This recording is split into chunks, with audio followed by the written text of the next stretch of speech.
दोस्तों, बहुत समय पहले की बात है। किसी नगरी में एक युवक रहा करता था। वह युवक बहुत ही शर्मीला था।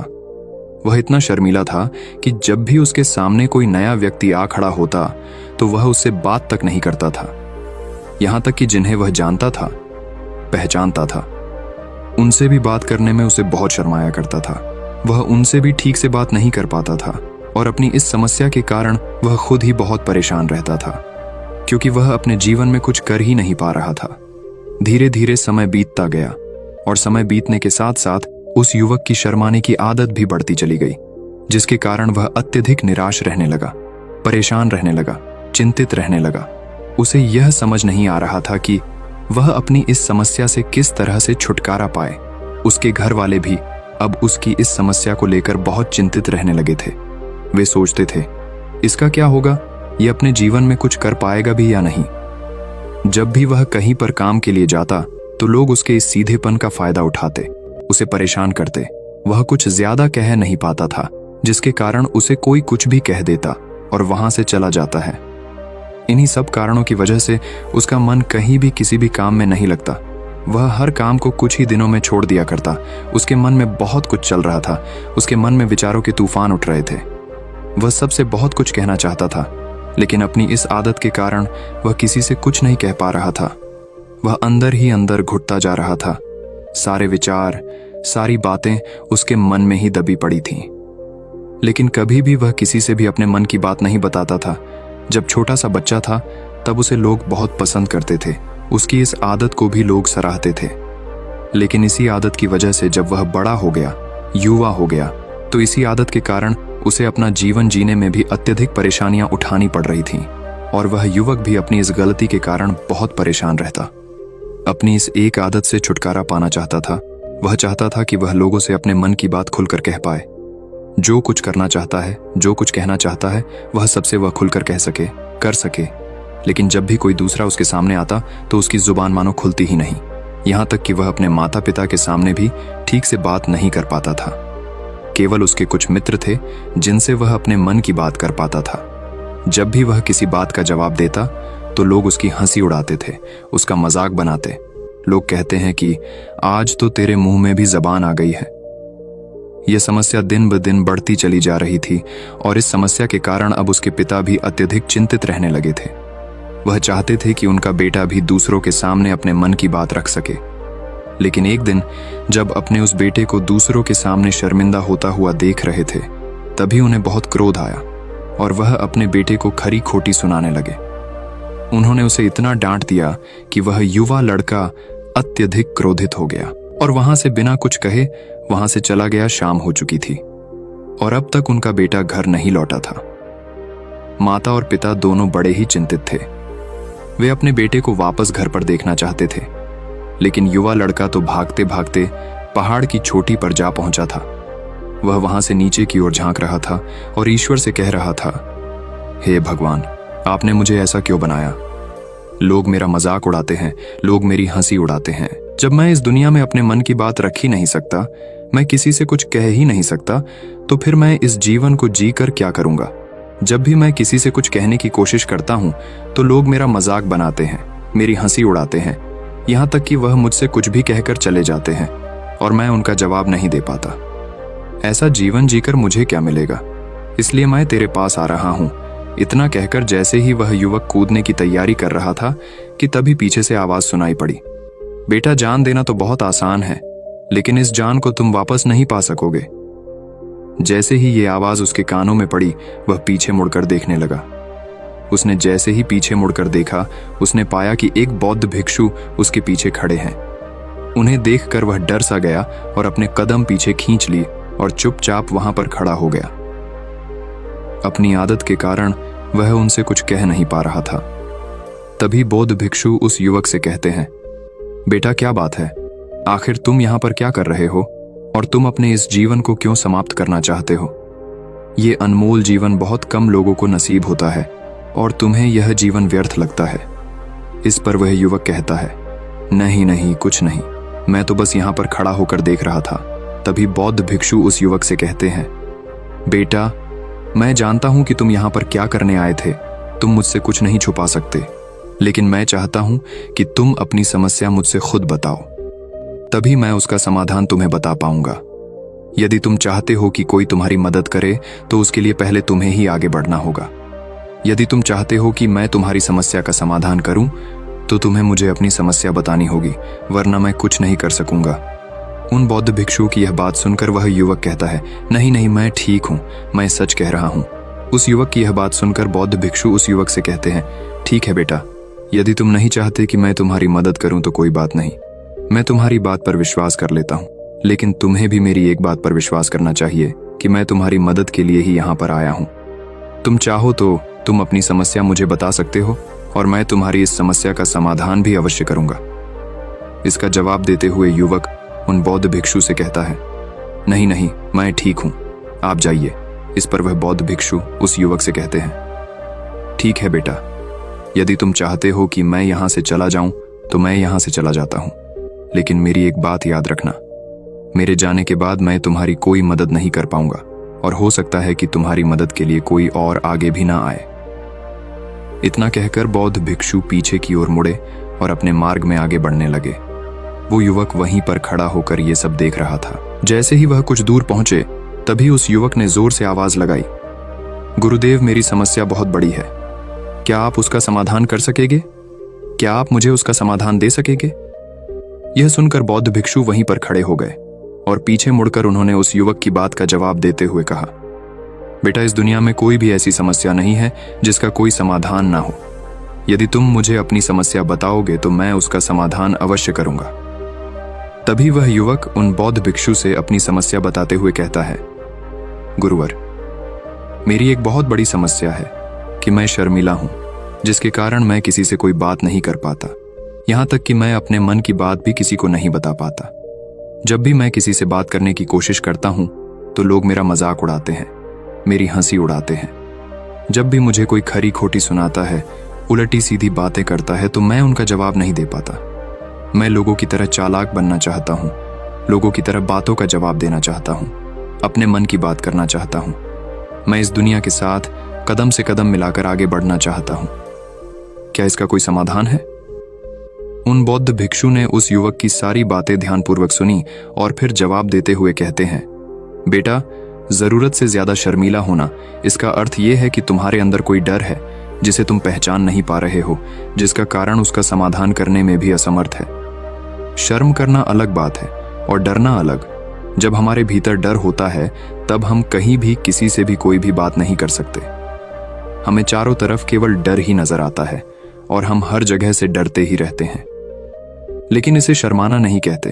शर्म तो बस एक हद तक तुम्हें चुप रख सकता है। फिर वह बौद्ध भिक्षु उस युवक से कहते हैं, बेटा, तुम सबसे अधिक किससे शर्माते हो? युवक इसका जवाब देते हुए कहता है, गुरुवर, मुझे अपने पिता से बात करने में बहुत शर्म आती है। मैं उनके सामने कुछ बोल ही नहीं पाता। तभी वह बौद्ध भिक्षु उस युवक से कहते हैं, अच्छा, तो ये बताओ, जब तुम अपने पिता से बात कर रहे होते हो या फिर बात करने का प्रयास करते हो तो तुम्हारे मन में कैसे ख्याल आते हैं? युवक इसका जवाब देते हुए कहता है, गुरुवर, जब भी मैं अपने पिता से बात करने का प्रयास करता हूं तो मुझे ऐसा लगता है कि मानो मेरे पिता अभी मुझे डांट देंगे, मुझ पर क्रोध करेंगे, मुझसे नाराज हो जाएंगे और कहीं ना कहीं मुझे यह भी लगता है कि मैं कुछ गलत बात ही करूंगा। यहां तक कि मेरे मन में ऐसे भी ख्याल आते हैं कि शायद मेरे पिता मुझसे प्यार ही नहीं करते। परंतु गुरुवर, आप कहते हैं कि शर्म अलग है और डरना अलग बात है, तो क्या कोई ऐसा उपाय है जिससे मुझे डर ही ना हो? क्या कोई ऐसा रास्ता है जिससे मेरे अंदर का ये डर पूरी तरह से समाप्त हो जाए? कृपा करके मुझे इस समस्या का समाधान बताइए। मुझे अपने इस डर से बाहर निकलना है। मुझे लोगों की तरह अपने इस जीवन को खुलकर जीना है। उस युवक की यह सारी बातें सुनकर बौद्ध भिक्षु उस युवक से कहते हैं, जाओ और अपने पिता से कहो कि मुझे कुछ काम करना है और उसके लिए मुझे आपसे कुछ धन चाहिए। यदि तुम उनसे धन मांगने में कामयाब हो गए तो मैं तुम्हें तुम्हारी समस्या का समाधान अवश्य बताऊंगा। वह युवक काफी घबरा गया। उसने उन गुरुवर से कहा, हे गुरुवर, मुझे यह कार्य न दीजिए। मैं उनसे कुछ नहीं कह पाता। उनके सामने तो मेरी बोलती तक बंद हो जाती है। मैं उनसे धन भला कैसे मांगूंगा? ये बात सुनकर बौद्ध भिक्षु उस युवक से कहते हैं, तब तो तुम्हारी समस्या का कोई भी समाधान नहीं है और ना ही तुम कभी भी अपने जीवन को खुलकर जी पाओगे। यह बात सुनकर युवक उन भिक्षुओं से कहता है, गुरुवर्ग, ऐसा ना कहे, कृपा करके मुझे कोई और कार्य बताइए, कोई ऐसा कार्य जिससे मेरे अंदर का डर पूरी तरह से समाप्त हो जाए। कोई ऐसा समाधान बताइए। इसका जवाब देते हुए वह बौद्ध भिक्षु उस युवक से कहते हैं, बेटा, यदि तुम्हें अपने अंदर के डर को समाप्त करना है तो पहले तुम्हें मेरा यह कार्य करना होगा जो मैंने तुम्हें कहा है। वह युवक घबराकर काफी देर सोच विचार करने के बाद पुन गुरुवर से कहता है, ठीक है, यदि आप चाहते हैं कि मैं इस कार्य को करूं तो मैं इसे करने का पूरा प्रयास करूंगा। इतना कहकर वह युवक अपने घर लौट जाता है। उसे देखकर उसके माता पिता बहुत खुश हो जाते हैं और वह युवक अपने पिता से डरते डरते कहता है, पिताजी, मुझे आपसे कुछ बात कहनी है। इस पर उसके पिता कहते हैं, बोलो क्या बात है।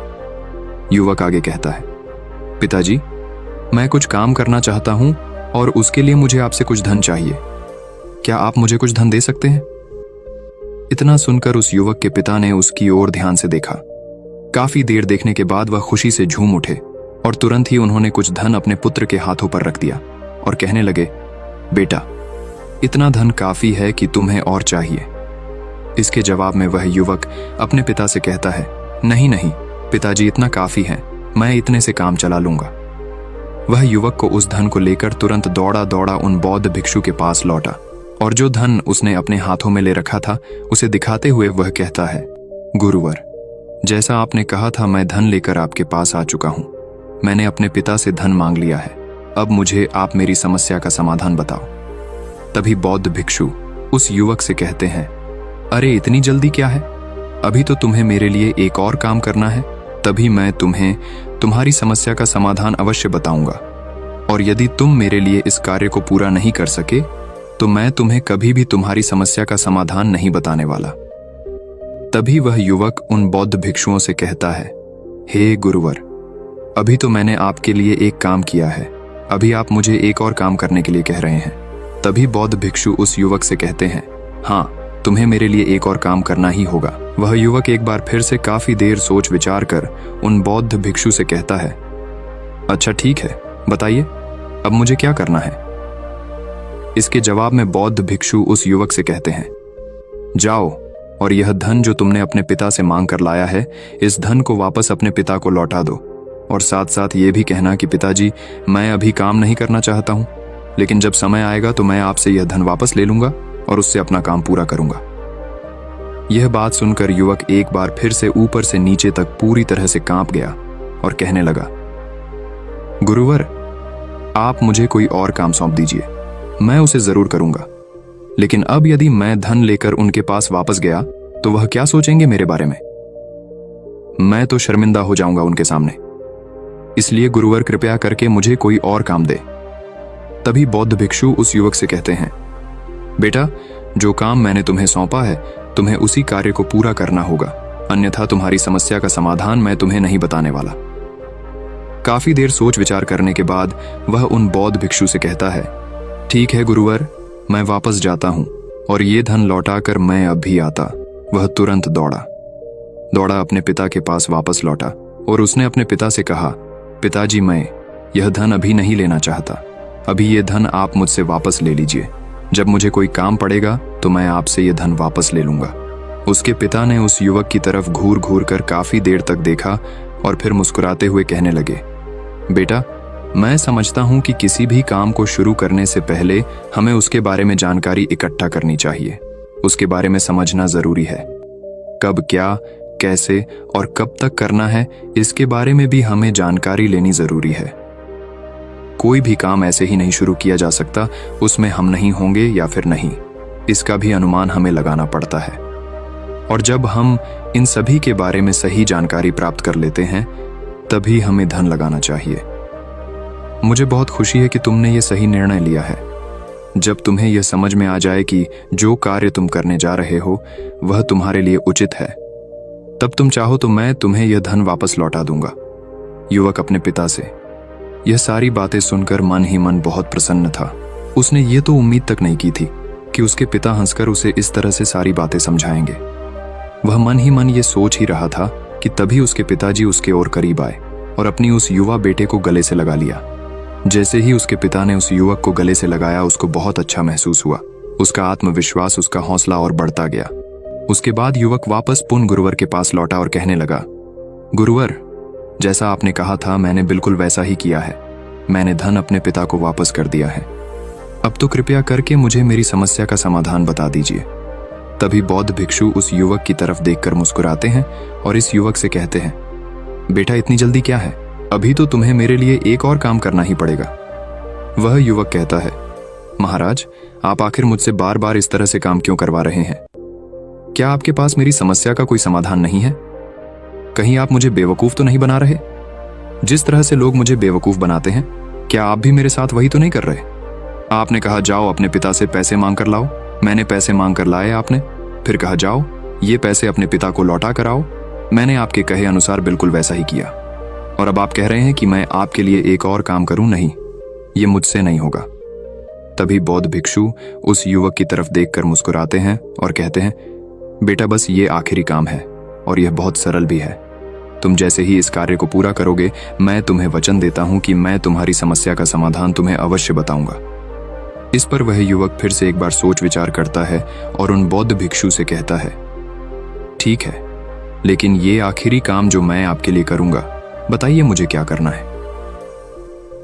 तभी बौद्ध भिक्षु एक मूर्ति निकालकर उस युवक के हाथ में थमा देते हैं। वह मूर्ति देखने में बहुत ही साधारण सी थी, लेकिन वह बौद्ध भिक्षु उस युवक से कहते हैं, बेटा तुम्हें इसे बाजार में ले जाना है, इसे बेचना है और इसके बदले में तुम्हें 100 सोने के सिक्के लेकर आने हैं। जब तुम यह करने में सफल हो जाओगे, तभी मैं तुम्हें तुम्हारी समस्या का समाधान तुम्हें बता पाऊंगा।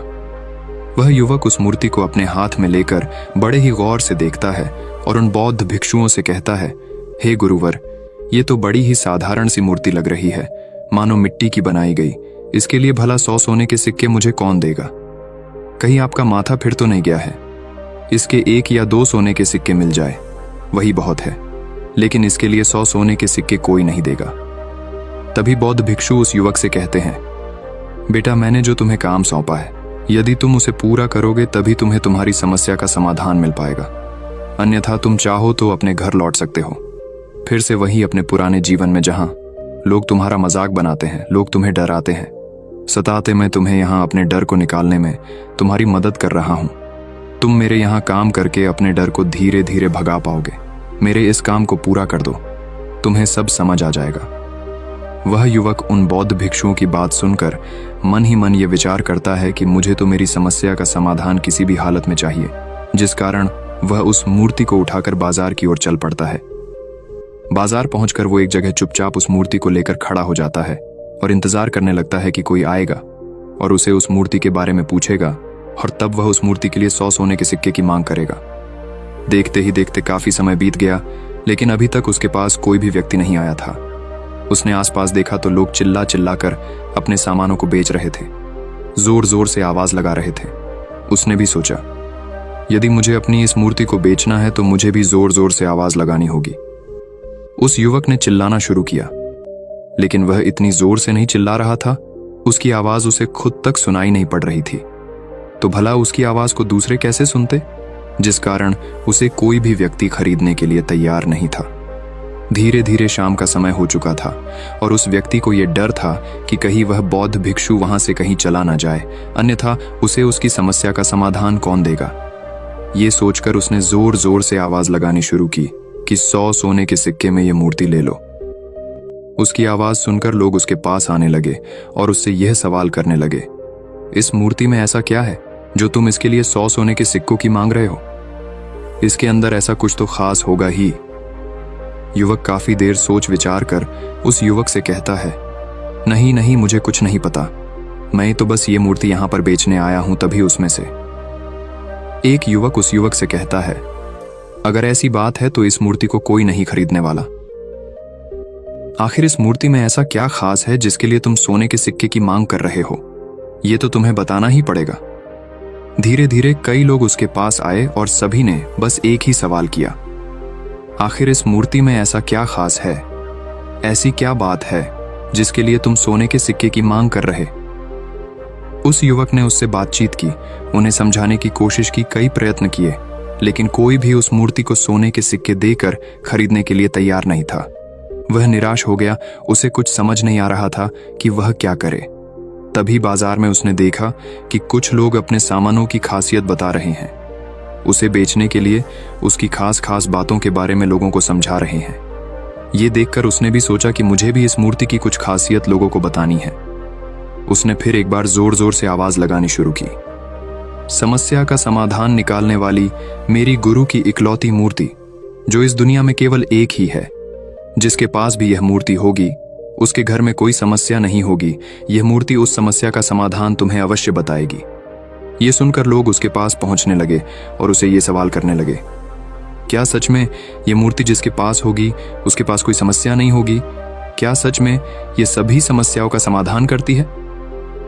उसका जवाब देते हुए युवक कहता है, हाँ, सभी समस्याओं का समाधान कर देती है।